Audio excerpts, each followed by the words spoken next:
বন্ধুসকল আজি এটা নতুন ভিডিঅ' কাৰণে আগবাঢ়ি আহিছোঁ। আচলতে এই সময়ত অসমৰ স্বাভিমান, অসমৰ গৌৰৱ ভ্ৰাম্যমাণ থিয়েটাৰ কৰোনা মহামাৰীক লৈ আচলতে স্থবিৰ হৈ পৰিছে। অনিশ্চয়তাৰ মাজলৈ আহিছে যে ভ্ৰাম্যমাণ থিয়েটাৰ এই বছৰ হ'ব নে নহয়। আৰু এই সময়ত ভ্ৰাম্যমাণ থিয়েটাৰৰ শিল্পীসকলে কি কৰিছে, আমি তেনে এজন শিল্পী কাষলৈ যাবলৈ আজি ওলাইছোঁ। আৰু সেইজন হ'ল অসমৰ এজন বলিষ্ঠ অভিনেতা জীৱন হাতীকাকতি। অসমৰ প্ৰায়কেইখন আগশাৰীৰ নাট্য দলত অভিনয় কৰি অহা এজন বলিষ্ঠ অভিনেতা, যিজনৰ ঘৰ শিৱসাগৰ জিলাৰ নাজিৰা মহকুমাৰ শিমলুগুৰিত।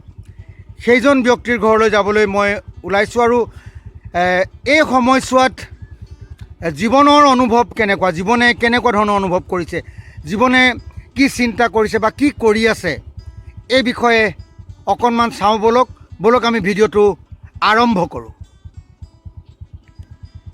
এইটো হ'ল আমাৰ জীৱনহঁতৰ ঘৰলৈ যোৱা ৰামু গাঁৱৰ যিটো পথ, সেই পথেৰে মই এতিয়া যাত্ৰা আৰম্ভ কৰিম। বন্ধুসকল, আচলতে এই সময়ছোৱাত ভ্ৰাম্যমাণ থিয়েটাৰ যেতিয়া বন্ধ হৈ গৈছে,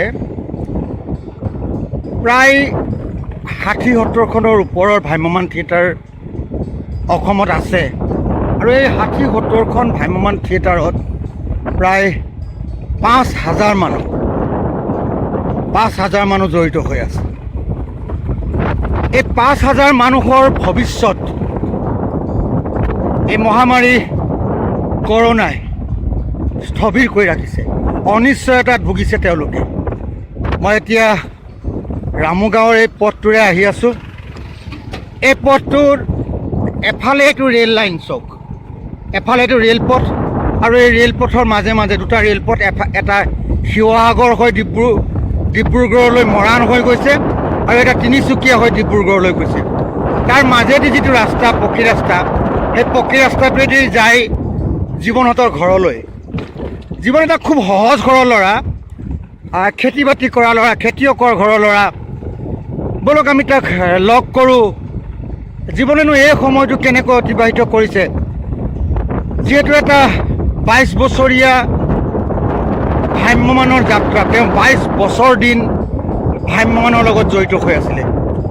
সন্ধিয়া 6 বজাৰ লগে লগেই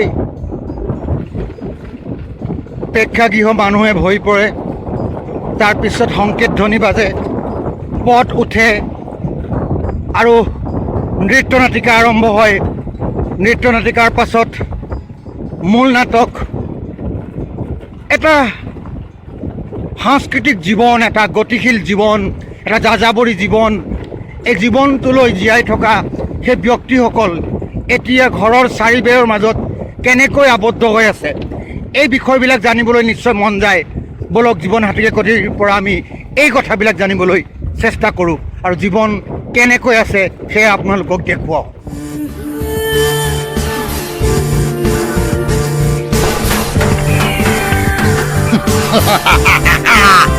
একোৱে সলনি হোৱা নাই। দ্ৰৌপদী আগতে যি আছিল এতিয়াও একেই। ট্ৰেইন লাইনে খোজকাঢ়ি গৈ আছোঁ জীৱনহঁতৰ ঘৰলৈ বন্ধুসকল। আৰু জীৱনক সদায় মঞ্চত দেখি আছে নহয়। আজি জীৱনক একদম ঘৰুৱা পৰিৱেশত লগ কৰিম। মাজতে একদম ঘৰুৱা, সি এতিয়া কৃষি কৰ্মত ব্যস্ত হৈ আছে, কাম কৰিছে। ভ্ৰাম্যমাণৰ গোটেই অনিশ্চয়তাই সিহঁতক আচলতে ভবাই তুলিছে, আৰু সেইকাৰণে এইটো জীৱন দেখিছে ট্ৰেইন লাইনৰ ওপৰৰ পৰা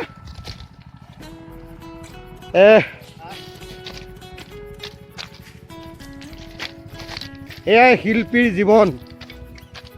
আৰু সেইকাৰণে আচলতে মই লৈ আহিলোঁ যে এই সময়ত ভ্ৰাম্যমাণৰ শিল্পীসকলে কি কৰি আছে।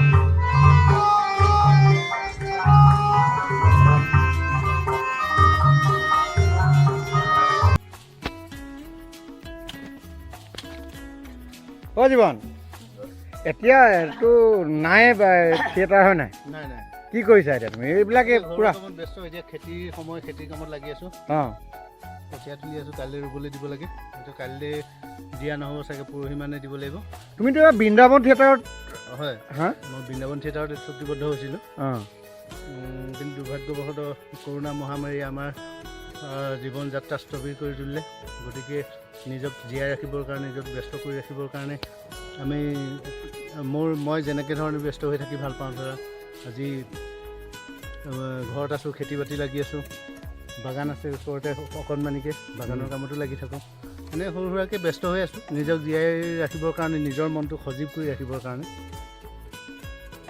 আচলতে এইসকলে এয়া অভিনেতা এজন অসমৰ বলিষ্ঠ অভিনেতা কিন্তু এওঁলোকৰ ব্যক্তিগত জীৱন আমাৰ নিচিনা সহজ সৰল মানুহৰ দৰে অকল সেউজ ঘৰত ৰং সানি অভিনয় কৰা ব্যক্তি নহয় সঁচা অৰ্থত তেখেতসকলে শ্ৰম কৰিব পৰাকৈ নতুন ব্যক্তি আৰু সেইকাৰণে মই আজি জীৱনৰ ওচৰলৈ আহিছোঁ আচলতে মঞ্চত অভিনয় কৰা এই শিল্পীসকলৰ ব্যক্তিগত জীৱনবিলাক কেনেকুৱা হয় আৰু এই সময়ত যি সময়ত বিশ্বত্ৰাস কৰোণা মহামাৰীয়ে অসমৰ বিশ্বসভাত জিলিকি থকা ভ্ৰাম্যমান থিয়েটাৰক স্থবিৰ কৰি ৰাখিছে সেই সময়ত এই শিল্পীসকল কেনেকৈ ব্যস্ত হৈ আছে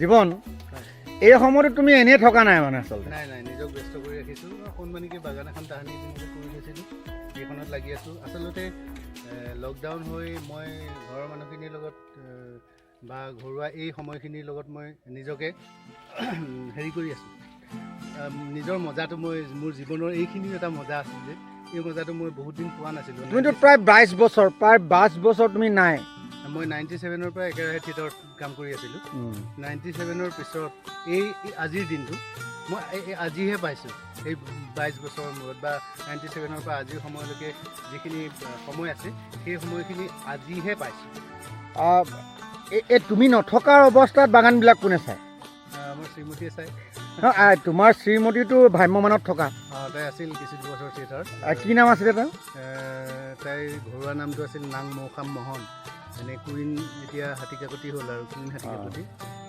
তেতিয়া তুমি হেৰি গদাপানী থিয়েটাৰত আছিলা নেকি গদাপানীত আছিলোঁ তেতিয়া অকল মই জীৱন হাতীকাকতিৰ ওচৰলৈ অহাৰ মোৰ বিশেষ কথা কেইটা আপোনালোকক লাহে লাহে মই দেখুৱাই গৈ আছোঁ আচলতে মই আহোঁতেই আপোনালোকক কৈ আহিছোঁ যে মই এই কাৰণেই গৈছোঁ যে এই সময়ত শিল্পীসকলে কি কৰিছে তেওঁলোকে নিজৰ ভৱিষ্যত সন্ধিয়া 6 বজাৰ লগে লগেই বেল বাজে পট উঠে নৃত্য নাটিকা আৰম্ভ হয় তাৰপিছত আৰম্ভ হয় মূল নাট আৰু এই গতানুগতিক জীৱন আজি 22টা বছৰ অসমৰ বিভিন্ন প্ৰান্তত অসমৰ ৰাইজক মনোৰঞ্জন দি অহা এজন বলিষ্ঠ অভিনেতা আৰু এতিয়া অসমৰ ভ্ৰাম্যমান জগতৰ খলনায়কৰ চৰিত্ৰ বুলি ক'লে এটা নাম উচ্চাৰণ হয় জীৱন হাতীকাকতি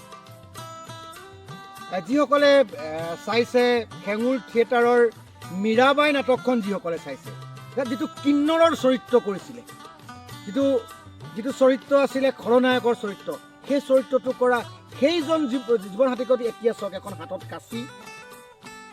হাতত কাঁচি আৰু এয়া চাহপাতৰ বাগানৰ মাজত এতিয়াও তেওঁলোক আশাবাদী যে আকৌ সেই সন্ধিয়াৰ 6 বজাৰ বেলটো বাজিব সুন্দৰকৈ প্ৰেক্ষাগৃহ মানুহে ভৰি পৰিব গেলেৰীৰ পৰা চিঞৰিব তাৰপিছত আৰম্ভ হ'ব আজিৰ নিশাৰ নাট্য ৰজনী সেই আশাৰে এতিয়াও তেওঁলোক কিন্তু আছে মোৰ বহুত কথা আজি জীৱনৰ লগত পাতিবলগীয়া আছে আৰু জীৱনৰ লগত সেই কথাখিনি আকৌ পাতিম গৈ বলক ইয়াত কামত ব্যস্ত আছে কামৰ মাজতে আহি আমি সোমাই পৰিছোঁ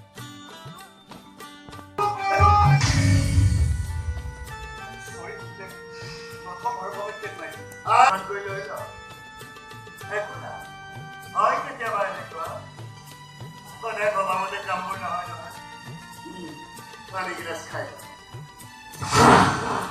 ঠিক পইচা মই দি যাবা কি লাভ মতৰ প্ৰতি অৱশ্যে পাম মুখখন ধৰিব পাৰিছে ৰাতিপুৱা এৰিছে আহিছ তোৰ পাৰ্চটো বুজি আছ এইটো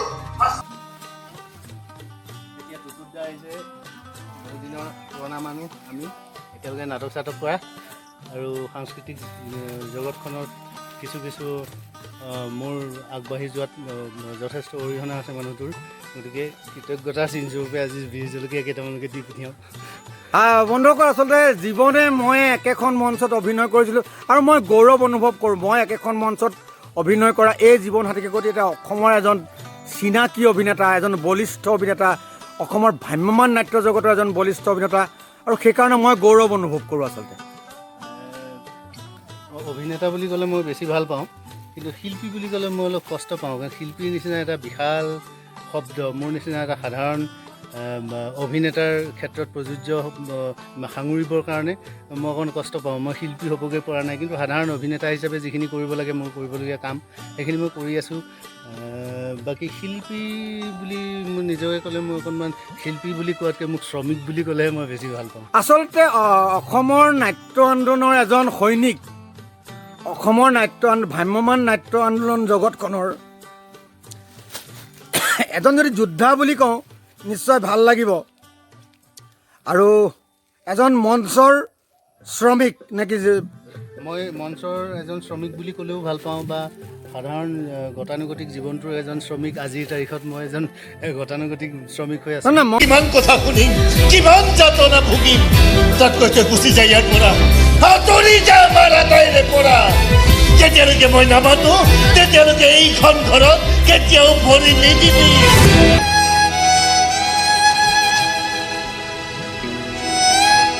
মোক কেৱল অলপ শান্তিৰ দৰকাৰ হৈছে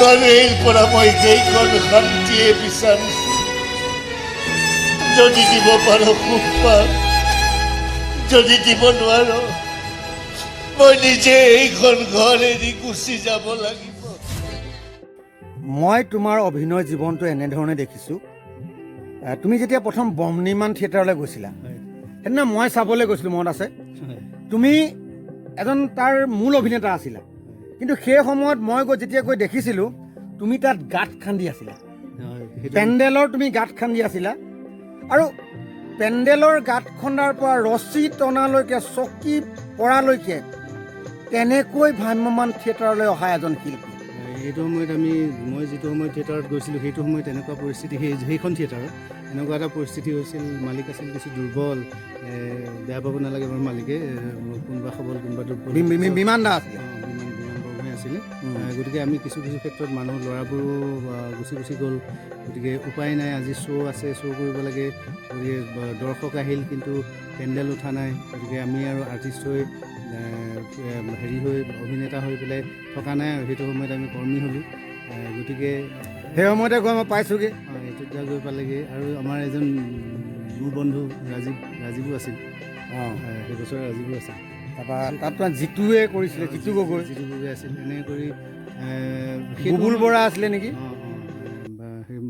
বলু বৰা আছিলে বলু বৰা মৰিল বৰ ভাল বন্ধু এজন ঢুকাল বলু বৰা আৰু যিয়ে হওক হেৰি কষ্ট কৰি ভাল লাগে সেইটো সময়ত সেই পৰিস্থিতিত আচলতে কষ্ট নকৰা হ'লে আজি হয়তো মই সেইদিনাই ঘৰলৈ গুচি আহিব লগা হ'লহেঁতেন আৰু আজি হয়তো মই বেলেগ কিবা এটা হ'লোহেঁতেন আজি এনেকুৱা ধৰণে আপোনালোকৰ মুখামুখি হ'বলৈ নাপালোহেঁতেন কিন্তু তেতিয়াৰ সেই কষ্টখিনি আজিও মই কৰিবলৈ বেয়া নাপাওঁ যি থিয়েটাৰৰ লগত জড়িত যিকোনো কাম মোৰ সাধ্য অনুসাৰে মই যিখন থিয়েটাৰতে থাকোঁ সেইখন থিয়েটাৰতে মই যি থিয়েটাৰখনৰ হকে কিবা কাম কৰিব লগা হয় সেইটো সময়ত মই বৰ পাহৰি যাওঁ মই সেই থিয়েটাৰখনৰ অভিনেতা আছিলোঁ বুলি মই চেষ্টা কৰোঁ মই নিজক সিহঁতৰ লগত আমাৰ কৰ্মীসকলৰ লগত সময়খিনি কটাই ভাল পাওঁ কৰ্মীহঁতৰ লগত থাকোঁ তেওঁলোকৰ কাম বন কৰি এতিয়া আৰু সেইখিনি কাম কৰিব মই নালাগে তথাপিতো নহয় জীৱন এটা কথা জীৱনত যেতিয়া শ্ৰম কৰা যায় নহয় তাৰ কিন্তু মূল্য আছে তুমি যদি তোমাৰ কামটোক যেতিয়া শ্ৰদ্ধা কৰিবা যিকোনো কামৰে শ্ৰমৰ সদায় মৰ্যাদা আছে নিশ্চয়। আৰু তুমি সেই কামখিনি মৰ্যাদা সহকাৰে তেতিয়াৰ পৰা আৰম্ভ কৰাৰ কাৰণে আজি জীৱন হাতীৰ গতিক অসমে চিনি পায়। মই কিমান তুমি যদি সেই সময়ত ভাবিলাহেঁতেন এইটো গাঁত খান্দিবলগীয়া হৈছে এখন কি মই থিয়েটাৰ কৰিবলৈ আহিছোঁ, মই তোমাৰ যদি কামটোৰ প্ৰতি যদি শ্ৰদ্ধা নাথাকিলেহেঁতেন তুমি আজি জীৱন হাতীগৰাকী হ'ব নোৱাৰা। নোৱাৰো। আৰু দ্বিতীয় কথাটো হ'ল সেইটো সময়ত মই থিয়েটাৰত থাকি আমি কিছু শিক্ষা লৈছিলোঁ। শিক্ষা মানে কি ধৰক আমাৰ থিয়েটাৰত সাধাৰণতে আজিকালিৰ থিয়েটাৰত এনেকুৱা হয় ৰিহাৰ্চেল আৰম্ভ হ'ল, ৰিহাৰ্চেল কৰিলেও আমি বেলেগ চিন্তা চৰ্চা কথা বতৰা পাতিব লগা নাথাকে। কিন্তু আমি সেইটো সময়ত মই যিজন পবিত্ৰ মোহন ফুকনৰ তত্বাৱধানত তেতিয়া কৰিছিলোঁ, তেওঁ ডাইৰেক্টৰ আছিলে, সেইটো সময়ত আমি প্ৰাৰ্থনা সভা কৰিছিলোঁ। প্ৰাৰ্থনা সভাত আমি এনেকুৱা কিছুমান কথা জানিছিলোঁ, শিকিছিলোঁ, তেওঁলোকৰ পৰা জ্ঞান পাইছিলোঁ। গতিকে সেইখিনি মোৰ জীৱনৰ বৰ ডাঙৰ কাম হৈছিল। সেইখিনি নোহোৱা হ'লে হয়তো ময়ো সেই মই অভিনেতা হৈ পেলাই গাঁত খান্দিম নে তেনেকুৱা ধৰণৰ মনোভাৱ আহিলহেঁতেন। কিন্তু সেই প্ৰাৰ্থনা সভাটোৱে মোক সেই কামটো কৰিবলৈ নিদিলে। এই প্ৰাৰ্থনা সভা বুলি কওঁতে মোৰ জীৱন মনত পৰিছে, এটা প্ৰাৰ্থনা তোমাৰ পৰা মই শিকিছিলোঁ আচলতে। হে অখিল জীৱ জনক নিখিল জন পালক অপায় বিঘিনি নাশক প্ৰণামো নাথ চৰণ। এই প্ৰাৰ্থনাটো মই জীৱনৰ পৰা শিকিছিলোঁ। সেইটো সময়ত আমি প্ৰত্যেকে প্ৰাৰ্থনা গাইছিলোঁ। প্ৰাৰ্থনা গোৱাৰ পিছত আমি ৰিহাৰ্চেল গ্ৰাউণ্ডলৈ আহি আমি প্ৰাৰ্থনা সভা এখন কৰিছিলোঁ। প্ৰথম আমি প্ৰত্যেকজন মানুহে আজি মোৰ ভাগত কাইলৈ কাৰোবাৰ ভাগত এটা বক্তৃতা দিব লগা আছিল। যিকোনো এটা বিষয়ৰ ওপৰত মানে ডাইৰেক্টৰে কৈছিল যে আজি তুমি আমুকটো বিষয়ৰ ওপৰত কথা ক'ব লাগিব দেই। গতিকে আমি সেই প্ৰেক্টিছখিনি কৰিব লগা হৈছিল দিনটোত। ৰিহাৰ্চেল কৰাৰ উপৰিও ৰিহাৰ্চেলৰ ডাইলগ আমুক কিবা মুখস্থ কৰাৰ উপৰিও সেই তেনেকুৱা ধৰণৰ কথাবোৰ ভাবিব লগা হৈছিল। মানে ধৰক আজি বোলে নহয়, আজি যে মহৎলোকৰ বাণী এটা ক'ব লাগিব দেই। গতিকে মানে LP স্কুলৰ যিটো প্ৰাতঃসভা সেইটো তেনেকৈ আচলতে সেইটো হ'ল আচলতে কি জানানে, মেডিটেশ্যন বুলি আমি যিটো কওঁ, আমি প্ৰাণায়াম কৰোঁ। আৰু তোমালোকে তুমিতো NSD কেইবাটাও কেম্প কৰিছা আৰু মানে কি প্ৰতিটো কামৰ আগত ভগৱন্তক আমি যাক ঈশ্বৰ বুলি ভাবোঁ, যাক আমি আল্লাহ বুলি ভাবোঁ, যাক আমি গড বুলি ভাবোঁ, সেইজনক উৎসৰ্গা কৰি যেতিয়া কামবিলাক কৰিবলৈ আগবাঢ়ি যোৱা যায় তেতিয়া সেই কামবিলাকত সফল হোৱা যায়। আচলতে ভগৱান, মই মোৰ দৃষ্টিত ভগৱানটো এনেকুৱা, ভগৱান মই খুব ভগৱানক একদম নিতান্তই নিজাববীয়াকৈ ভগৱানক মই মানো। কিন্তু ভগৱানক মনাৰ সময়তে সেই যে মই ৰাতিপুৱাৰ সময়ত যি অকণমান সময় ভগৱানৰ কাৰণে দিওঁ, সেই সময়খিনিয়ে মোক নিজকে স্থিৰ কৰি ৰাখে বুলি, মোৰ মনটো স্থিৰ কৰি ৰাখে বুলি মই ভাবোঁ। সেই সময়খিনি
কি ভুল কথা ক'লো মই?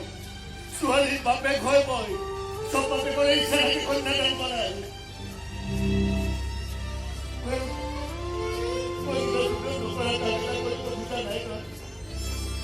তাইৰ মাতৃ যদি তাই বিচাৰি আকৌ ইয়ালৈ আহে, সকলোৱে যদি গম পাই যায় যে তাই আমাৰ ছোৱালী নহয়, তেতিয়া কি ডাঙৰ কাণ্ড হ'ব ইমান ভাবিছো আছো। এয়া হ'ল মৌখাম মোহন, আৰু এতিয়া কি নাম, কুইন আদিকাকতি। ভ্ৰাম্যমান নাট্য জগতৰ পৰা আপুনিওতো আহিছে, ভ্ৰাম্যমান নাট্য জগতৰ পৰা আহিছে আৰু জীৱনৰ লগত সংসাৰ আৰম্ভ কৰিলে। এতিয়া কেতিয়াবা ভ্ৰাম্যমাণলৈ যাবলৈ মন যায়নে? যায় কেতিয়াবা। ভ্ৰাম্যমাণলৈ যাবলৈ মন যায়। এতিয়া জীৱন 22 বছৰ, আজি 22টা বছৰ জীৱন ধৰিলোঁ। আপোনালোকৰ সংসাৰটো আজি প্ৰায় 18 বছৰমান হ'ল নেকি? 14 বছৰ। 14 বছৰ আপুনি ঘৰখন চাবলগীয়া হৈছে। 14 বছৰ 9 মাহ দিন বাহিৰতে থাকে। এই সময়খিনিত আপোনাৰ গোটেইখিনিতো আপুনি পৰিচালনা কৰিবলগীয়া হৈছে। কিয় অসুবিধা অনুভৱ কৰোঁ আৰু কেতিয়াবা অঁ চলি যায়। বন্ধুসকল, এয়া মৌখা মন। এখেত গদাপানী থিয়েটাৰত অভিনেত্ৰী আছিলে আৰু তেখেতক সাংস্কৃতিক বা এগৰাকী ভাল অভিনেত্ৰী। কিন্তু মানুহক কয় নহয়, সংসাৰে কোনোবা এজনক দিব, কোনোবা এজনক, কাৰণ সংসাৰ বুলি কোৱাৰ লগে লগে আমাৰ মায়া মোহ সকলো কথা আহি যায়। সেইকাৰণে মৌখামে ঘৰ চাইছে, নিজৰ ঘৰখন চাইছে, জীৱনে আমাৰ সাংস্কৃতিক সমাজখন চাইছে।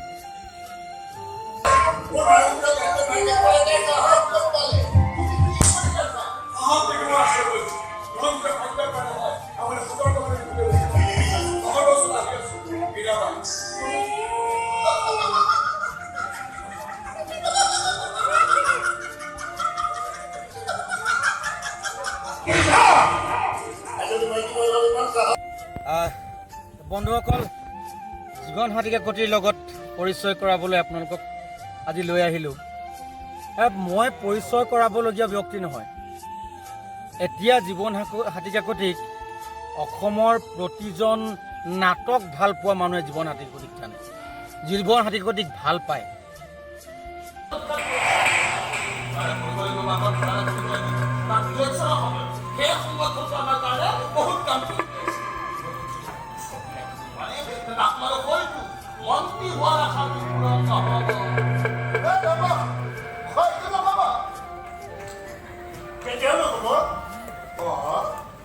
যিকোনো তেলৰ বিনিময়ত মোৰ গাড়ীত ৰঙা লাইট জ্বলিবই জ্বলিব। টিকট কনফাৰ্ম হৈ গৈছে। এতিয়া চন্দ্ৰক শান্ত কৰিবৰ কাৰণে কি কৰিব লাগে ট্ৰান্সফাৰ কৰা অৱশ্যে কালি সকলো সময় বৰ ধুনীয়া আৰু আপোনাৰ গাড়ীত থৈছো ৰঙা লাইটটো জ্বলা আহিব।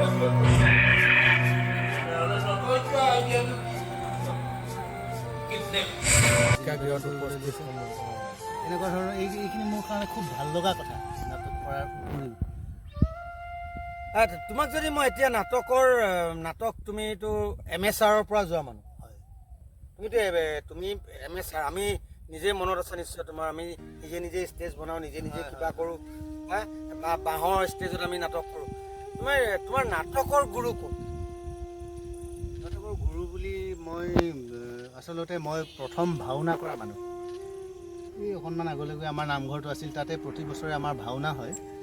ভাওনাত মই ক্লাছ 3 মানৰ পৰা ভাওনাৰ লগত জড়িত হৈ গৈছোঁ। সেইটো সময়ত ভাওনাৰ ডাইৰেক্টৰ বুলি নকওঁ, কিন্তু আৰু তত্ত্বাৱধায়ক বুলি ক'ব লাগিব। আচলতে আমাৰ ইয়াতে ডাইৰেকশ্যনৰ বৰ বিশেষ, তথাপিতো গোটেই ভাওনাখনৰ এজনৰ তত্ত্বাৱধানত থাকে। সেইজন হ'ল নকুল শৰ্মা, আমাৰ ওচৰৰে দাদা। সেইজনে মোক নাটক কৰিবলৈ প্ৰথম আৰম্ভণি কৰিবলৈ কোৱা মানুহজনো সেইজনেই, নাটক কৰিবলৈ কোৱা মানুহ। আমি ইয়াতে ৰাভা দিৱস পাতিছিলোঁ। ইয়াতে মোৰ বন্ধু এজন আছিল, জয়ন্ত মেচ। আমি কেইজনমান, মই প্ৰেচিডেণ্ট আছিলোঁ, দুটা আছিলে। তাৰপিছতে মোক চবেই পাৰফৰ্ম কৰিব। আমাৰ গাঁৱৰ মানুহে কোনোবাই লোকগীত গাব, কোনোবাই বৰগীত গাব। মই পইচা তুলি ঘূৰি ফুৰিছোঁ। মোক ক'লে, তই কি কৰিবি? তই যে পইচা তুলি থাকিবি, তই কিবাটো কৰ, তই কি কৰিবি? তই বোলে তোৰ ভইচটো ভাল, তই লোকগীত গা। লোকগীতটো মোক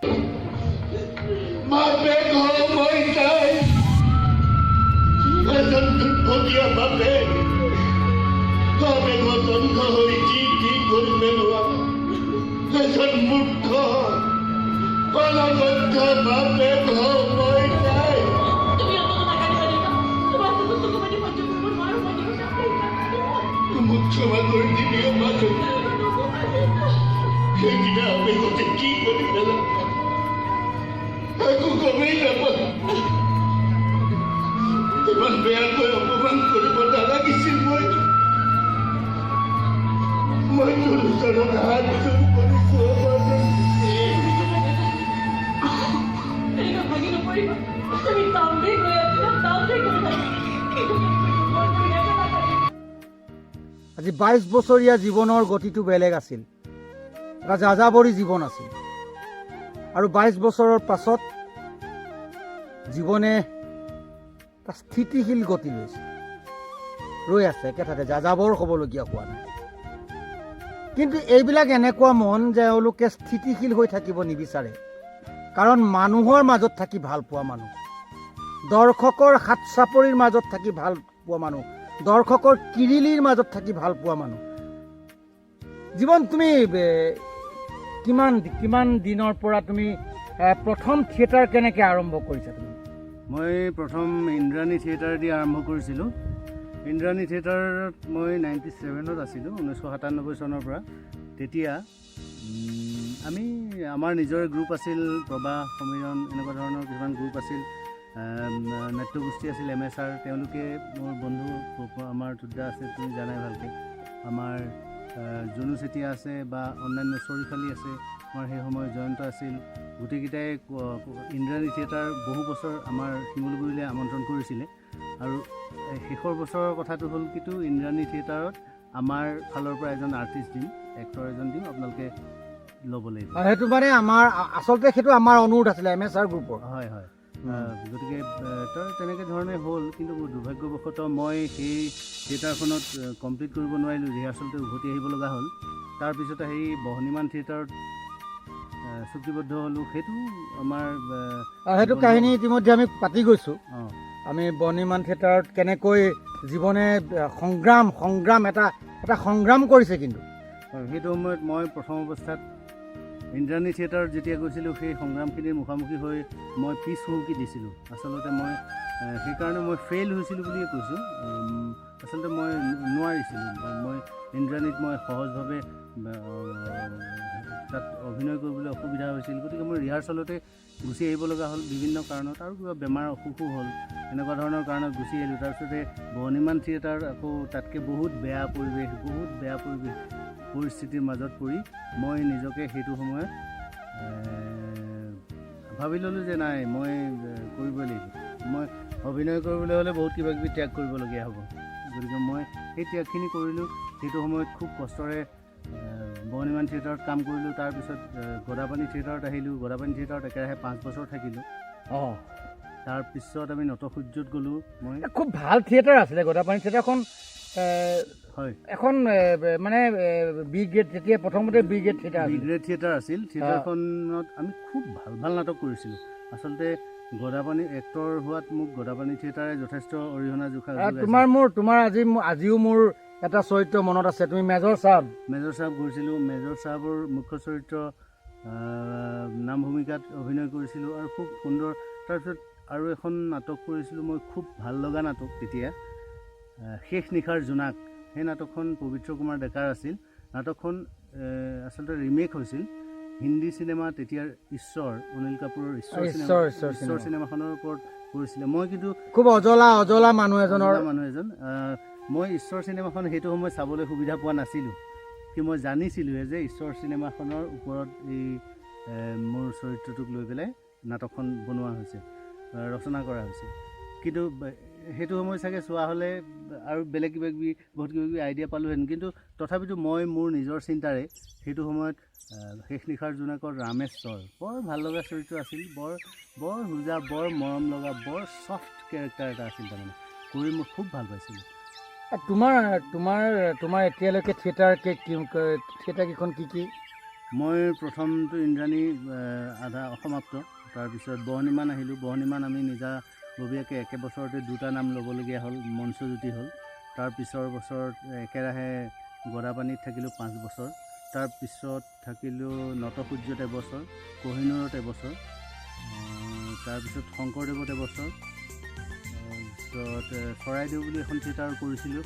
সেইখন থিয়েটাৰ অসমাপ্ত হ'ল, 20টা পেণ্ডেল কৰি ভাগি থাকিল। তাৰপিছত আহিল বীণাপানী থিয়েটাৰলৈ গ'লোঁ। বীণাপানীৰ পিছত অনুৰাধা বুলি এখন থিয়েটাৰলৈ গ'লোঁ। তাৰপিছত ৰবীন নেওগৰ আশীৰ্বাদত গ'লোঁ। আশীৰ্বাদৰ পিছত একেৰাহে হেঙুলত 8 বছৰ অভিনয় কৰিলোঁ। বৰ ভাল চৰিত্ৰ কৰিলোঁ, বৰ ভাল নাটক কৰিলোঁ। হেঙুলত 8 বছৰ থকাৰ পিছত যোৱাটো বৰ্ষত মই আবাহনত আছিলোঁ, আৰু অহাটো বৰ্ষৰ কাৰণে মই বৃন্দাবন থিয়েটাৰৰ লগত চুক্তিবদ্ধ হৈছিলোঁ, যদি ওপৰলাই কৰে বৃন্দাবন থিয়েটাৰ হ'ব চাগে, আৰু যদি আৰু চব ভালে ভালে হয়। এতিয়াও আশাবাদী, মহামাৰী আঁতৰক, আকৌ আগৰ দৰে স্বাভাৱিক জীৱন যাত্ৰা আৰম্ভ হওক, আমি আকৌ আগৰ দৰে নাটক কৰিম সেই আশাত আছোঁ। মানে সেই আশাটো অকল অভিনয় শিল্পীসকলেই নহয়, আচলতে জীৱন তাৰমানে কি হৈছে, অসমৰ জনসাধাৰণৰ, অসমৰ যিবিলাক অসমখনটো খুব সাংস্কৃতিক এখন ৰাজ্য, চহকী ৰাজ্য, সংস্কৃতি চহকী। আৰু দ্বিতীয় কথা হ'ল কি, বিশ্বৰ ক'তো নাই কিন্তু মোবাইল থিয়েটাৰ, নাই মোবাইল থিয়েটাৰ নাই, এনেকুৱা ধৰণৰ ছিষ্টেমেটিক একে ৰাতিৰ ভিতৰতে কোনেও কৰিব নোৱাৰে, বিশ্বৰ কোনো ঠাইতে নাই। আৰু সেইটো কাৰণে আমাৰ পৃথিৱীৰ বিভিন্ন অঞ্চলৰ মানুহে, বিভিন্ন ঠাইৰ মানুহে আহি ভ্ৰাম্যমাণ থিয়েটাৰ চাইহি, আৰু আমি লগ পাওঁ, আমাক লৈ আমাক বিভিন্ন ধৰণৰ উৎসাহ যোগায়, আৰু তেওঁলোক মানে আচৰিত হয়, আচলতে কেনেকৈ সম্ভৱ এটা ৰাতিৰ ভিতৰতে নাটক কৰা। নাটকতো চিনেমাৰ নিচিনা হৈ যায়, সম্পূৰ্ণ কৌশল প্ৰয়োগ কৰা হয়। টাইটানিকৰ নিচিনা নাটক ভ্ৰাম্যমাণ থিয়েটাৰত হৈছে, যিটো কেমেৰুনে কিমান দিনৰ পৰিকল্পনাত কিমান কি কৰি কিমান টকা খৰচ কৰি অতি ব্যয়বহুল আছিলে, কিন্তু সেই তেনেকুৱা এখন নাটকো, তেনেকুৱা এখন চিনেমাক নাট্যৰূপ দি কহিনুৰে এটা তাৰমানে ইতিহাস ৰচিলে। আৰু এইখনতো অসমৰ বাহিৰত প্ৰদৰ্শন হৈছে অসমৰ বাহিৰত দিল্লী NSDৰ ফালৰ পৰা নিমন্ত্ৰণ কৰা হৈছিল কহিনুৰক, তেতিয়া তাত গৈ কৰিছিল দিল্লীত, আৰু পিছত আবাহন থিয়েটাৰ গৈছিল। আবাহন থিয়েটাৰে মই মাৰ ছোৱালী লৈ বেংগলোৰত। আৰু আমি এনেই কিন্তু অসমৰ বাহিৰত গৈছিলোঁ, আমি অৰুণাচলত কৰোঁ, আমাৰ মেঘালয়ত কিছু অঞ্চলত চলে, মেঘালয়ৰ গাৰো হিলছ এইবোৰত খুব ভালকৈ চলে থিয়েটাৰ, আৰু অৰুণাচলৰ এইফালে আপোনাৰ নামচাই, ইনাও, ডায়ুন, আমি মেয়লৈকে কৰিছোঁ। আৰু তাত মানুহ হয়, আৰু আটাইতকৈ তাত নাটক সেইবোৰ ঠাইত নাটক কৰি ভাল লাগে, মানে কি তাতে চিঞৰ বাখৰ নাই, কোনো খুব সুন্দৰভাৱে নাটক চাই, নাটক চাই, যিকেইজনে চাই ভালকৈ চাই। নহয়, এতিয়া চোৱা, এনেকুৱা ধৰণৰ মানে মই এইকেইদিন খুব ফেচবুক লাইভবিলাক চাই আছোঁ বা অন্যান্যবিলাক চাই আছোঁ, মানে কেতিয়াবা যেন শিল্পীসকলৰ মনত কাৰোবাৰ মনত নিৰাশা আহি গৈছে। মই মৃদুল দাক দেখিছোঁ, মৃদুল দাক খুব পজিটিভ, অতি পজিটিভ, মানে তেওঁ একদম সম্পূৰ্ণ আশাবাদী যে হ'বই নাটক। কিন্তু কিছুমান মানুহ যেন নিৰাশা হৈ গৈছে, বিশেষকৈ মোৰ বেয়া লাগে এই কথাই, যিখিনি মানুহ যিখিনি মানে তাত স্কিল লেবাৰ, যিখিনি মানে তাৰ কৌশল, যিখিনি ধৰি লোৱা পেণ্ডেল বনোৱাৰ পৰা আদি কৰি, যিখিনি মানুহে তাত চকী জাপি দিয়ে বা ষ্টেজ বনায় বা ছেটিংছটো ধৰি থাকে, সেই মানুহখিনিৰ এতিয়াতো আৰ্থিকভাৱে খুব দুৰ্বল হৈ পৰিছে। নহয়, তেওঁলোক আচলতে খুব কৰ্মী মানুহ, তেওঁলোক আৰ্থিকভাৱে দুৰ্বল হৈ গৈছে, কিন্তু তেওঁলোকে যদি কিবা কাম পায়, তেওঁলোকে কাম কৰিব পৰা সেই দক্ষতাটো আছে, যিকোনো কাম কৰিব পৰা দক্ষতাটো আছে। আজি থিয়েটাৰ নাই হোৱা, তেওঁলোকে যদি কাম পায়, যিকেইজনে কাম পাইছে কিবা বেলেগ কাম, তেওঁলোকে চলি থাকিব পাৰিছে, কিন্তু যিসকলে কাম পোৱা নাই, কাৰণ পৰ্যাপ্ত এইটো বেলেঞ্চটোৰ কথা আছেতো, গতিকে যদি পৰ্যাপ্ত পৰিমাণে যদি কাম ওলায়, কাম কৰিব পাৰে, তেতিয়াহ'লে তেওঁলোকৰ অসুবিধা হোৱা নাই। যিসকলে কাম পোৱা নাই, তেওঁলোকৰ কাৰণে অসুবিধা হৈছে, আমাৰো অসুবিধা হৈছে বাৰু, অকল তেওঁলোকৰ কথা নকওঁ। আমি এটা আচলতে আমাৰ চেইন শিকিছোঁ, আমি এটা ছিষ্টেমত চলি থকা মানুহটো, সেই ছিষ্টেমটোৰ পৰা আমি অলপ আঁতৰি আহি এতিয়া আমাৰ দিগদাৰ হৈছে। মই এতিয়া এনেধৰণৰ আমি PNB চেনেল, যদি মোৰ কোনোবা ব্যক্তিয়ে চাইছে বা চৰকাৰী কোনো ব্যক্তি, চৰকাৰৰ লগত জড়িত ব্যক্তিয়ে চাইছে, সাংস্কৃতিক বিভাগৰ লগত জড়িত, মই এটা অনুৰোধ জনাম যে এই যিসকল শিল্পী, যিসকল খাটি খোৱা শিল্পী, যিসকলে অসমৰ নাট্য আন্দোলনটো জীয়াই ৰাখিছে, আৰু চাওক, ভ্ৰাম্যমাণ থিয়েটাৰ বুলি ক'লে অকল নাটকৰ অভিনয় নহয়, কিন্তু প্ৰতি বছৰে 50খনতকৈ অধিক নাটক ৰচনা হয়, অৰ্থাৎ অসমৰ নাট্য সাহিত্যটো কিন্তু ভ্ৰাম্যমান থিয়েটাৰৰ সম্পূৰ্ণ বহুত বহুত অৱদান আছে। তাৰমানে অসমত যদি 30খন থিয়েটাৰ আছে 30খনো থিয়েটাৰৰ কাৰণে 90খন নাটক 90খন নাটক লিখিব লগা হয়। 90খন নাটকৰ সৃষ্টি হৈছে। সেইটো অসমীয়া নাট্য সাহিত্যৰ ভঁৰাল ইমানেই বেছি টনকিয়াল হৈছে। আৰু আটাইতকৈ ডাঙৰ কথা হৈছে কি মই এইটো TNVৰ জৰিয়তে আৰু এটা কথা ৰাইজক অৱগত কৰিছোঁ। আমাৰ কিছুমান নাটকৰ ওপৰত চিন্তা চৰ্চা কৰাৰ মানে ৰিচাৰ্চ কৰাৰ থল আছে। এনেকুৱা ধৰণৰ কথা এখন অসমত এজন নাট্যকাৰৰ একেটা সময়তে 20,000 মানুহে নাটক চায়। সেইটো কিন্তু বৰ সহজ কথা নহয়। তাৰমানে এজন নাট্যকাৰৰ প্ৰতিখন থিয়েটাৰত যদি 2,000 মানুহে চায়, এজন নাট্যকাৰৰ যদি তোমাৰ 10খন নাটক থাকে থিয়েটাৰত, কিমান মানুহে নাটক চায়? এজন নাট্য নহয় এইটো হ'ল সেই নাট্যকাৰজনে অসমীয়া নাট্য সাহিত্যলৈ যিখিনি অৱদান দিছে সেইখিনি। আৰু এটা কথা খুব বেছি সমালোচনা কৰে, কিন্তু মই কথাটো ধনাত্মক দিছে ইতিবাচক দৃষ্টিৰে চাওঁ। মানুহে কয় যে আজিকালি হিন্দী চিনেমাৰ ফৰ্মুলাত নাটক হয়। মই কিন্তু ধনাত্মক দৃষ্টিৰে যুগৰ পৰিৱৰ্তন হৈছে। মানুহে টিভিত মহাভাৰত চাইছে, নামঘৰৰ ভাওনাত মহাভাৰত চাইছে, তাৰপিছত টিভিত মহাভাৰত চাইছে। এই যে পৰিৱৰ্তন, এই পৰিৱৰ্তনৰ পিছত আমি তাহানি মেন্থন লাইট জ্বলাই জীৱনৰ মোৰ মনত আছে আমি গাধৈ পৰা ষ্টেজত নাটক কৰিছিলোঁ। গাধৈ পৰা ষ্টেজ এতিয়া সেই যে যুগৰ পৰিৱৰ্তনৰ লগে লগে নতুন প্ৰজন্মই নাটক চাব পৰাকৈ নাটকৰ কৌশল দিব লাগিব। কথাটো হ'ল এই এনেকুৱা ধৰণৰ কথাবোৰ হয় কথাটো, কিন্তু চাওকচোন ৰিমেক ছবি ক'তো হোৱা নাই নেকি? আজি চাউথ ইণ্ডিয়ান চিনেমাৰ ৰিমেক দেখোন ছবি ৰিমেকত কথাটো বেলেগ কথা আহিলে, কিন্তু নাটকত কৌশল প্ৰয়োগ, নাটকত চিনেমাৰ নিচিনা কৌশল প্ৰয়োগ, নৃত্য গীতৰ প্ৰয়োগ।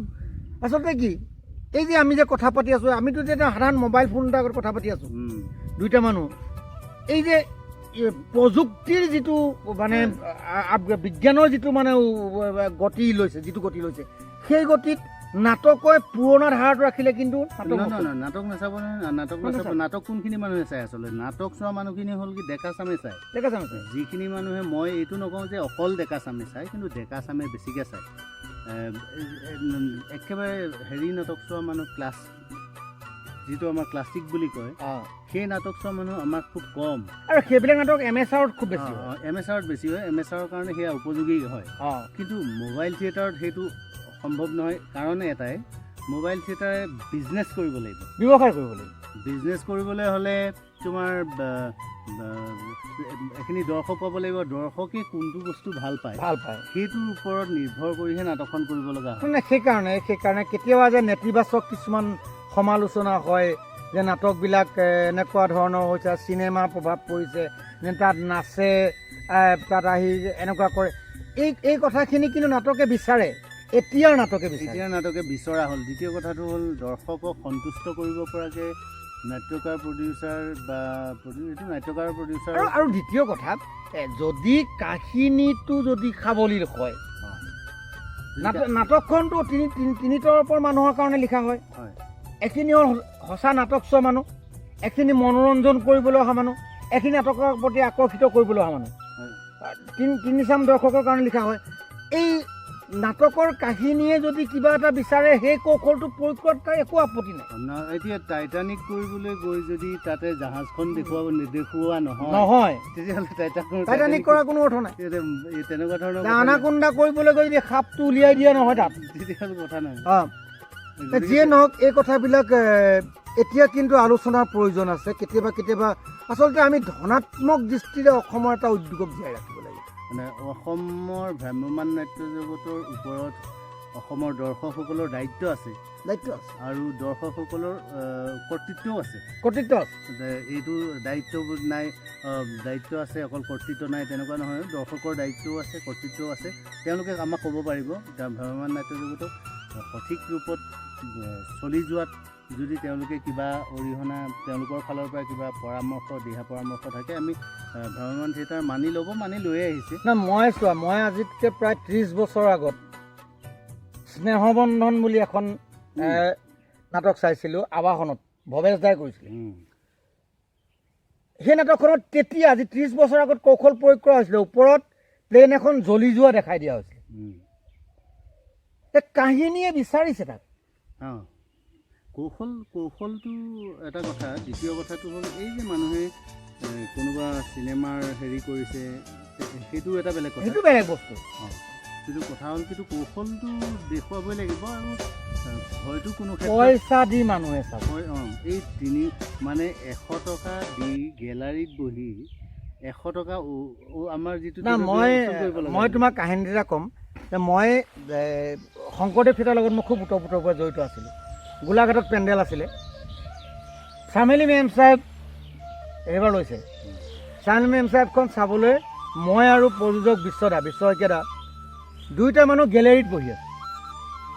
গাড়ীখন পাৰ হৈ যায়, গাড়ীখন বম ব্লাষ্টিং হ'ব লাগে, এটা ব্লাষ্ট হ'ব লাগে, ব্লাষ্ট হৈ পেলাই দলংখন ভাগি যাব আৰু চাহাব মৰিব। মানে তাত এটা দুৰ্ঘটনা এটা হ'ব। গাড়ীখন গৈ আছে, চাউণ্ডত গাড়ীখন গৈ আছে, চব হৈ গ'ল, কিন্তু বমটো নুফুটিলে। ঠিক আছে, মই যেতিয়া জড়িত আছিলোঁ, বিশ্বদাই খুব ভদ্ৰকৈ নাটক শেষৰ পিছত লাইটৰ মানুহখিনিক মাতি আনি কৈছিলে যে এই যে বমটো নুফুটিলে একো ডাঙৰ কথা নহয়, মানুহে এখিনি দৰ্শকে বুজি পাই গ'ল। কিন্তু কোনোবা ঠেলাৱালা এজনে দিনটো হাজিৰা কৰি নাটকখন চাবলৈ আহিছে, সেই টেকনিকটোৱে মোৰ নাটকখনত আছে। মাত্ৰ তুমি কিয় সেই টেকনিকটো সেই সময়ত দেখুৱাব নোৱাৰিবা? আৰু সেয়াই থিয়েটাৰৰ কথাটো হ'ল এই কমাৰ্চিয়েল, আমি এৰি দিয়া কাঁড়পাতৰ নিচিনা কি উভতি নাহে। আৰু আমি যে সেই যে গুচি গ'ল সেই সময়খিনি আকৌ নতুনকৈ টেকনিক দেখুৱাব পৰা নাযায়, সময়খিনি গুচি গ'ল। চিনেমা হোৱা হ'লে বেলেগ কথা, আকৌ কাট কৰি আকৌ নতুনকৈ বনাব পাৰে। ইয়াত অলপ অসুবিধা আছে বহুত, আমি খুব মানে টেকফুলি কাম কৰিব লগা হয়, সাৱধানেৰে কাম কৰিব লগা হয়। ঠিক আছে জীৱন, আমি বহুত কথা পাতিলোঁ। এই মুহূৰ্তত মই খুব কমকৈ তোমাক মই মাত্ৰ এটা সাহস দিবলৈ অনুৰোধ জনাইছোঁ। যিসকল ভ্ৰাম্যমাণৰ শিল্পী নিৰাশাত ভুগি আছে, তেওঁলোকক তুমি এই মুহূৰ্তত মোৰ এই PNB চেনেলৰ জৰিয়তে সেইসকললৈ তুমি কি ক'বা? নিৰাশ নহ'ব, নিৰাশ হোৱাৰ কোনো কাৰণ নাই, ভাল দিন আহিব। আৰু আচলতে কিবা এটা বিশেষ অসুবিধা হোৱাৰ পিছত আকৌ সুবিধাটো হৈ যায়। কিবা এটা এতিয়া ধৰক এই মহামাৰীটো আহিছে, মহামাৰী চিৰদিন নাথাকে। আগতে বিশ্বত বিভিন্ন ধৰণৰ মহামাৰী আহিছে, বিভিন্ন ধৰণৰ বিশ্বলৈ সমস্যা আহিছে। সকলো সমস্যাৰ এটা সময়ত সমাধান হৈ গৈছে, আকৌ আগৰ দৰে স্বাভাৱিক হৈছে মানুহৰ জীৱনবোৰ। গতিকে আমি নিৰাশ হোৱাৰ কোনো দৰকাৰ নাই। যদি কিবা কাৰণে এইটো বৰ্ষত হয়তো নহ'বও পাৰে, হ'ব, আমি এইটো বৰ্ষতো হ'ব বুলি আশা কৰি আছোঁ। যদি নহয় অহাটো বৰ্ষত কিন্তু হ'বই। গতিকে নিৰাশ হোৱাৰ কোনো দৰকাৰ নাই। আৰু আমাৰ যিসকল ভ্ৰাম্যমাণ নাট্য জগতৰ লগত জড়িত শিল্পী কলা কুশলী সকলোকে মই আচলতে বন্ধুসকলক কৈছোঁ যে আপোনালোক নিৰাশ নহ'ব, ভাল দিন আহিব, থিয়েটাৰ হ'ব, আকৌ আগৰ দৰে ভ্ৰাম্যমাণ থিয়েটাৰ চলিব, আকৌ আগৰ দৰে সন্ধিয়া সময়ত নাটক কৰিবলৈ যাম, আকৌ আগৰ দৰে স্বাভাৱিকভাৱে সকলো জোৰ চলিব। গতিকে নিৰাশ হৈ যদি আমি হতাশ হওঁ তেতিয়াহ'লে আমাৰ দিগদাৰ হৈ যাব। গতিকে নিৰাশ নহ'ব, মই পজিটিভ। শেষত কেইটামান কথা সুধি লওঁ। 22 বছৰীয়া জীৱনকালত, তোমাৰ ভ্ৰাম্যমাণৰ মঞ্চৰ জীৱনকালত, মই যে তুমি অভিনয় কৰা উল্লেখযোগ্য চৰিত্ৰ কেইটামানৰ নাম ক'বলৈ কওঁ, তুমি কোনকেইটা কথা ক'বা? মই ক'ব লাগিব ভোলা, মা মাটি মানুহৰ ভোলা প্ৰথম আৰম্ভণি। দ্বিতীয়তে কওঁ যদি মই ৰূপালীমৰ মণিমুগ্ধ, 2 নম্বৰতে ৰামেশ্বৰ, শেষ নিশাৰ জোনাকৰ ৰামেশ্বৰ।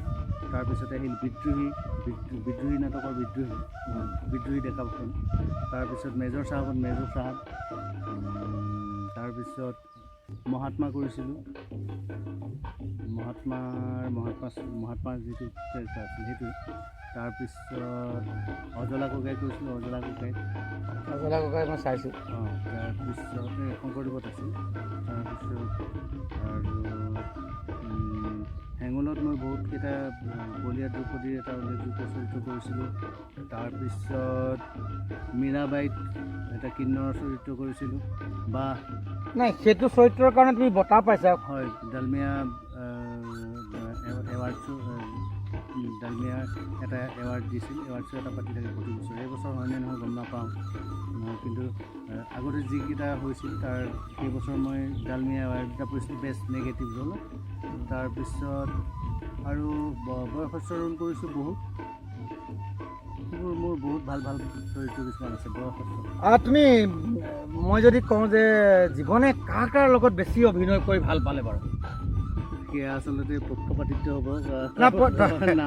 নহয়, জীৱনৰ অভিজ্ঞতা হৈছে, মই বন্ধুসকল কৈছোঁ, জীৱনে ৰবি শৰ্মাৰ লগত কাম কৰিছে, জীৱনে যতীন বৰাৰ লগত কাম কৰিছে, জীৱনে প্ৰস্তুতি পৰাশৰৰ লগত কাম কৰিছে। আৰু তুমি কাৰ কাৰ লগত কৰিছা? নাই, প্ৰায় ভাঙুৰ লতাৰ লগত কৰিছোঁ, আকাশদ্বীপৰ লগত কৰিছোঁ, প্ৰসেনজিৎ আছে, সেই ৰাজকুমাৰ আছে, কৰিছোঁ মানে। আৰু কিন্তু মোৰ আটাইতকৈ দুখৰ কথা, মই তপন দাসৰ লগত আজিলৈকে নাটক কৰি পোৱা নাই। ইমান চেষ্টা কৰি চাকোঁ, তপন দাসৰ লগত মোৰ মিলাগে নাই। ভৱেশ দাৰ লগত কৰিছা? ভৱেশ দাৰ লগত কৰা নাই। এনেকুৱা ধৰণৰ প্ৰাণজিৎ দাৰ লগত কৰা নাই। তেওঁলোকৰ লগত মই কৰা নাই। আচলতে মোৰ আচলতে ভৱেশ দাহঁত, মই ক'ম ভৱেশ দাহঁত এখন অকলেই ভ্ৰাম্যমান থিয়েটাৰ। তেওঁলোক সঁচা সঁচিকৈ তাৰমানে সম্ৰাট বুলি ক'ব লাগিব। ভৱেশ দা, প্ৰাণজিৎ দা, এওঁলোকক সম্ৰাট বুলি ক'ব লাগিব। চম্পক শৰ্মা, বাপৰে, মৃদুল ভূঞা, চম্পক দাটো এতিয়া নাট্যকাৰ হিচাপে এজন বলিষ্ঠ নাট্যকাৰ, এজন লেখত ল'বলগীয়া নাট্যকাৰ। আৰু চম্পক দাৰ যেতিয়া নাটকবিলাক তুমি চাবা, চম্পক দাৰ সংলাপ, লাচিত বৰফুকনৰ এতিয়া যিখন অলপ দিনৰ আগত চলি গ'ল, আৰু শেষত গৈ নাটকখন গৈ কা আন্দোলনৰ লগত সোমাই গ'ল এটা সংলাপ, যিটো সংলাপ ভাইৰেল হৈছিলে, খুব বেছি ভাইৰেল হৈছিলে। চম্পক দাৰ প্ৰথম নাটকখন লাল বস্তি মোৰ সৌভাগ্য হৈছিলে চোৱাৰ। শংকৰদেৱত লিখিছিলে, শংকৰদেৱত থাকোঁতেই চম্পক দাৰ নাটক লিখিবলৈ আৰম্ভ কৰিছে। আৰু যিহেতু মই ভ্ৰাম্যমানৰ লগত জড়িত হৈ আছিলোঁ, আৰু সেইকাৰণে মোৰ জীৱনৰ লগত কথা পাতিবলৈ, মই জীৱনৰ ভিতৰলৈ সোমাই যাবলৈ মই সুযোগ পাইছোঁ। এতিয়া এটা কথা, জীৱন আৰু মই দুয়োটাই আপোনালোকক অনুৰোধ জনাইছোঁ যে শংকৰদেৱ থিয়েটাৰৰ প্ৰযোজক, প্ৰতিষ্ঠাপক প্ৰযোজক বিশ্ব শইকীয়া বৰ্তমান সজ্জাগত, আৰু লাহেকৈ তেখেতে অৰ্থনৈতিকভাৱে অলপ দুৰ্বল হৈ পৰিছে, আৰু ইতিমধ্যে তেখেতে থিয়েটাৰখন বিক্ৰী কৰি দিবলগীয়া হৈছে। চৰকাৰলৈ আমাৰ অনুৰোধ, আমাৰ দুয়োজনৰে অনুৰোধ যে বিশ্বদাৰ স্বাস্থ্যৰ কাৰণে, বিশ্বদাৰ চিকিৎসাৰ কাৰণে চৰকাৰে কিন্তু বিশ্বদাক সহায় কৰিব লাগে। হয়, তেওঁ আচলতে কি, সেইটো সময়ত থিয়েটাৰৰ বহুত ভাল ভাল নাটকৰ সৃষ্টি কৰা মানুহ আছিল। নাটক সৃষ্টি কৰা মানে তেওঁ নিজে নিলিখিলেও সেইটো সময়ত নাট্যকাৰ সৃষ্টি কৰিছিল, বহুত ভাল ৰিস্ক ল'ব পাৰিছিল। গতিকে ভ্ৰাম্যমান নাট্য জগত তেওঁৰ অৰিহণা বহুত আছে। নাই, আচলতে চাওক, প্ৰথম এখন ভ্ৰাম্যমান নাট্য দল এটা জন্ম দিয়ে ক্লাছ কৰি দিয়াটো অতি সহজ কথা নহয়। কিন্তু গতিকে তেওঁ সেইটো সময়ত ইমানেই 92 চনত 92ত তেখেতে শ্ৰীমন্ত শংকৰদেৱ থিয়েটাৰ জন্ম দিছে, আৰু সেই বছৰেই সেইখন গ্ৰেড থিয়েটাৰ হৈছে। কাল ধুমুহা নাটকে, জিতেন শৰ্মাৰ কাল ধুমুহা নাটকে এটা আলোড়ন সৃষ্টি কৰিছিল। তাত কৰিছে তোমাৰ লাজ বুলি ভৱেশ দাক লৈ এখন নাটক কৰিছে, শংকৰদেৱে কৰিছে, চাবুক কৰিছে, শংকৰদেৱৰ হিয়া দিয়া নিয়া, যিখন এতিয়া জনপ্ৰিয় এখন ছবি। এনেকুৱা এজন প্ৰযোজক, যিজন প্ৰযোজকক কিন্তু এতিয়া চৰকাৰে আৰ্থিক সাহায্য প্ৰদান কৰাৰ খুব প্ৰয়োজন আছে।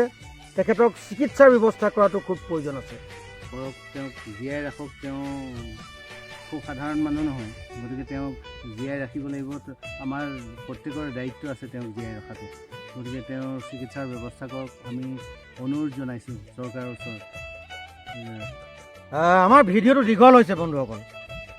দীঘল কৰাৰ কেইবাটাও উদ্দেশ্য আছে। দীঘল কৰাৰ উদ্দেশ্য হৈছে ইমান দীঘল ইউটিউবত ভিডিঅ' চাবলৈ মন নাযায় মানুহৰ, কিন্তু কিয় কৰিছোঁ, সমস্যাই এতিয়াৰ শিল্পীসকলৰ নিৰাশাবাদ যিটো মনলৈ আহিছে, তাৰ মাজত এইবিলাক আশা, এইবিলাক সদায় ইতিবাচক চিন্তা কৰা মানুহ, পজিটিভ থিংকিঙত থকা মানুহ, যিবিলাকে সপোনবিলাক বাস্তৱ কৰিবলৈ যাৰ আশা, সেই মানুহবিলাকক লৈ আপোনালোকক সাহস দিবৰ কাৰণে মই আজি ভিডিঅ'টো দীঘল কৰিছোঁ।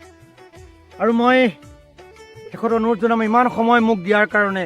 আজি গোটেই দিনটো মই ল'লোঁ। মই কঠীয়াতনিৰ পৰা বাগান সকলো কৰি গা পা ধুৱাই লৈ আকৌ বহুৱাই লৈছোঁ। গোটেই দিনটো মই খাইছোঁ আজি, আৰু খাইছোঁ মাত্ৰ এটা কাৰণেই, অসমৰ ভ্ৰাম্যমান থিয়েটাৰ জীয়াই থাকিব লাগিব, অসমৰ ভ্ৰাম্যমানৰ শিল্পী জীয়াই থাকিব লাগিব। কাৰণ অসমৰ ভ্ৰাম্যমান থিয়েটাৰ জীয়াই থকা মানে অসমৰ বহুত অনুষ্ঠান জীয়াই থকা। অসমৰ ভ্ৰাম্যমান থিয়েটাৰে স্কুল বনাইছে, অসমৰ ভ্ৰাম্যমান থিয়েটাৰে খেলপথাৰ বনাইছে, অসমৰ ভ্ৰাম্যমান থিয়েটাৰে লাইব্ৰেৰী বনাইছে, অসমৰ ভ্ৰাম্যমান থিয়েটাৰে অসমৰ গাঁৱৰ ৰাস্তালৈকে বনাইছে। সেইকাৰণে অসমৰ ভ্ৰাম্যমান থিয়েটাৰক জীয়াই ৰাখিব লাগিব। চৰকাৰে দিব নোৱাৰা অনুদান ভ্ৰাম্যমান থিয়েটাৰে দিয়ে। দুটা বস্তু একেলগে পায়, য'ত টকাও পায়, মনোৰঞ্জন পায়, আৰু দ্বিতীয় কথা, এখিনি মানুহে সংস্থাপন পায়। এখন ভ্ৰাম্যমান থিয়েটাৰত 120টা পৰিয়ালে সংস্থাপন পায়। অসমত 60টামান ভ্ৰাম্যমান দল আছে, অৰ্থাৎ 7,500 মানুহ, 8,000, 10,000 মানুহ ভ্ৰাম্যমান উদ্যোগটোৰ জৰিয়তে জীয়াই আছে। গতিকে ভ্ৰাম্যমান থিয়েটাৰক জীয়াই ৰাখক। শ্ৰদ্ধাৰ দৰ্শকসকলৰ ওচৰত কাটৰ অনুৰোধ জনাইছোঁ, আপোনালোকে আকৌ আগৰ দৰে ভ্ৰাম্যমান থিয়েটাৰ চাবলৈ আহিব। যদি কিবা চৰকাৰে নীতি নিৰ্দেশনা বনাই আকৌ থিয়েটাৰ চলাৰ নিৰ্দেশ দিয়ে, তেতিয়াহ'লে ভ্ৰাম্যমান থিয়েটাৰৰ আগৰ দৰে দৰ্শক আহক। আগৰ দৰ্শকসকলক কাটৰে অনুৰোধ জনাইছোঁ, ভ্ৰাম্যমান থিয়েটাৰক জীয়াই ৰাখক। আমি PNBৰ পৰা বিদায় লৈছোঁ, আৰু আজি বিদায়টো মই নলওঁ, আজি বিদায় জীৱনে ল'ব। PNB চেনেল চাওক, লাইক কৰক, শ্বেয়াৰ কৰক, কমেণ্ট কৰক, ছাবস্ক্ৰাইব কৰক। PNBক জীয়াই ৰাখক। PNBক খুব সুন্দৰভাৱে মৰমেৰে, আতুলকৈ মৰমেৰে জীয়াই ৰাখক। PNBৰ পৰা বহুত জানিব লগা, শিকিব লগা আছে। গতিকে PNBক জীয়াই ৰাখক। ধন্যবাদ। বন্ধুসকল, পুনৰ এনে কিছুমান ইতিবাচক চিন্তা লৈ, এনে কিছুমান ইতিবাচক কথা লৈ মই পুনৰ প্ৰণৱ আপোনালোকৰ মাজলৈ আহিম। আজি আপোনালোকৰ লগতে মই জীৱনৰ পৰাও বিদায় লৈছোঁ। জীৱনৰ এই 22 বছৰীয়া যাযাবৰী জীৱনটো অহা বছৰৰ পৰা বুলি ভবা নাই। মই এই বছৰৰ পৰাই আকৌ আৰম্ভ হওক, আকৌ জীৱনে সেই একেই কণ্ঠৰেই সেই কথাবিলাক কৈ যাওক। জীৱনে নৃত্য নাটিকাটোৰ কথা কয়, জীৱনে প্ৰথম নাটকৰ পৰম শ্ৰদ্ধাভাজন দৰ্শকবৃন্দ, সেয়াৰ পৰাই জীৱনৰ মাত আৰম্ভ হয়, আৰু শেষৰ ঘোষণাটো জীৱনলৈ যায়। সেয়া এইকেইটা মোৰ খুব ভাল লগা কামৰ ভিতৰত থিয়েটাৰত এই ডেন্স ড্ৰামাৰ কমেণ্ট্ৰি, আৰু দ্বিতীয়তে শেষৰ ঘোষণাটো, এইকেইটা মোৰ ভাল লগা কামৰ ভিতৰত থিয়েটাৰৰ সেইকেইটাও একো একোটা কাম। গতিকে সেইকেইটা মোৰ খুব